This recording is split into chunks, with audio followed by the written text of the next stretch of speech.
It says, except as otherwise provided in Division B of the section or in other sections of the revised code, each officer of a municipality, corporation, or any department or board of a municipal corporation, whether elected or appointed as a substitute for a regular office, shall be an elector of the municipal corporation, and before entering upon official duties shall take an oath to support the Constitution of the United States.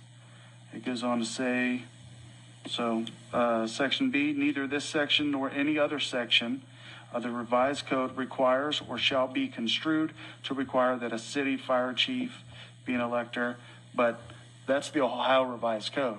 I think what the Cincinnati memo talks about is, I probably will not win this argument, but for me, I want to get it out there that I would like to have, our city manager be living in our city.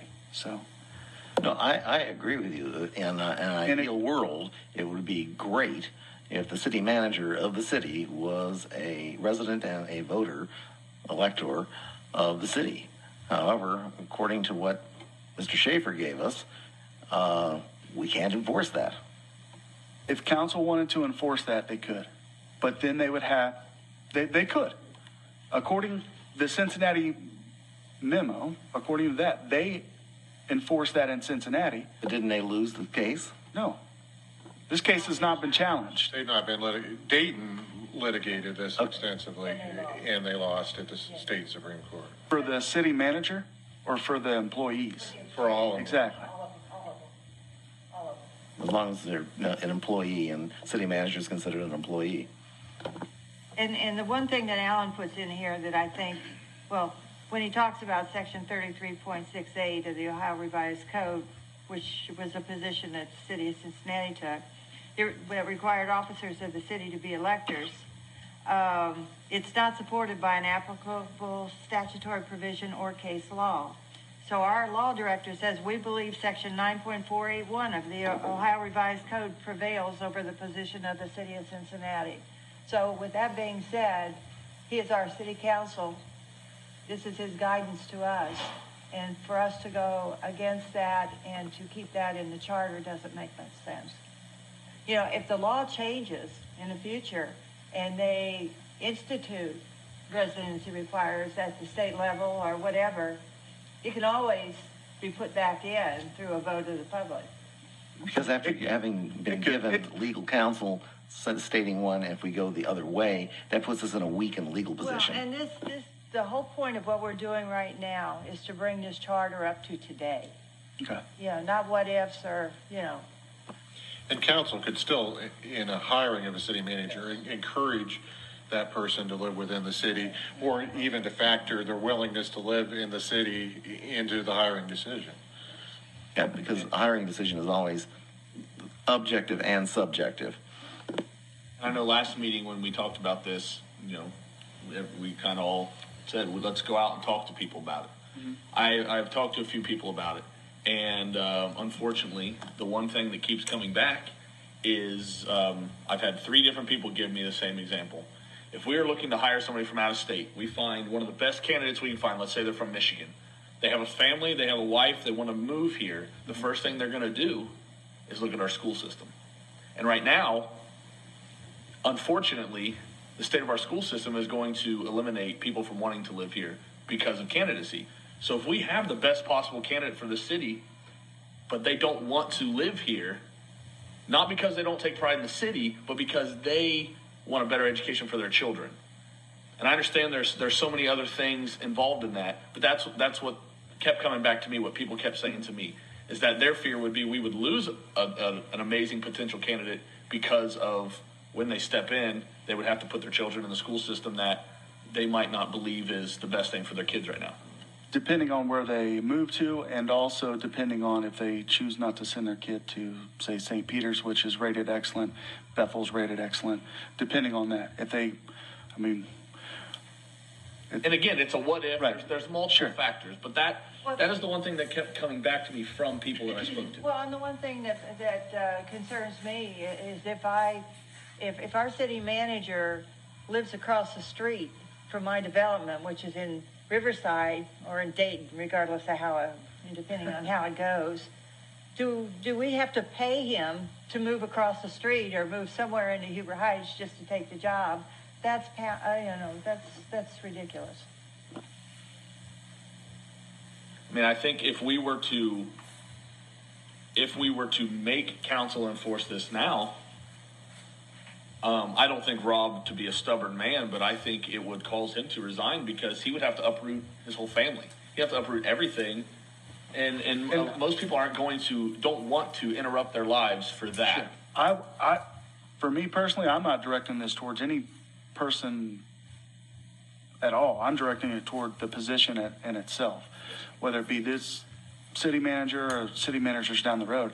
I just feel, and I've talked to Mr. Schomer about this, and I see where he's coming from, where he says, he explained that he could be less judgmental if he's outside, and I understand that. But for me personally, I think if you guys want to vote to strike it out, that's fine, and I will go wherever. But I personally think the Cincinnati memo, along with the Ohio Revised Code 733.68, would stand. But that would have to be litigated and all that good stuff. But it's in there now. It hasn't been upheld.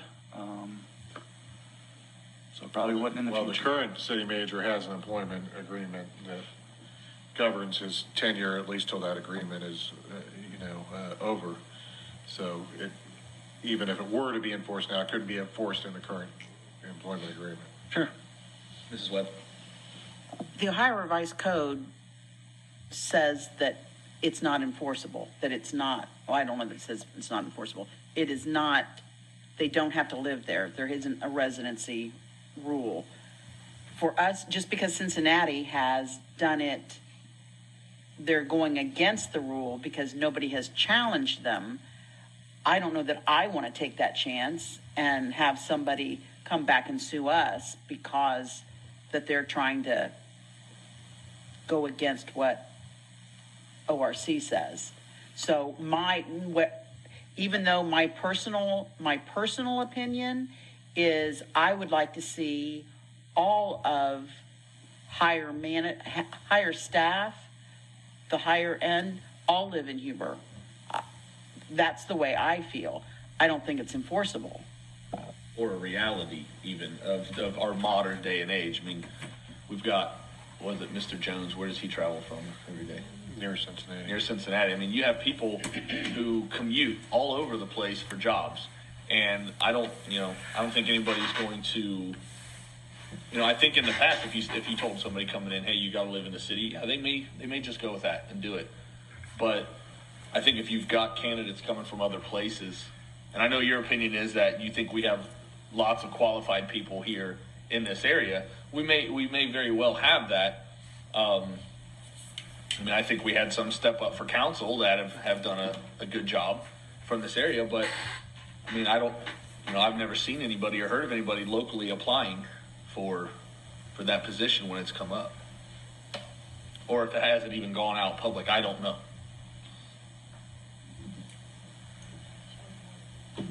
Let's vote. I'll second it. Okay. Let's vote. Our vote right now is going to be to remove the last sentence, correct? Mrs. Burge, that's what you're proposing? Okay. That we remove the last sentence from Article 6.1. 6.01. It starts at the appointment and ends with by council. Okay. Will you call the roll, please?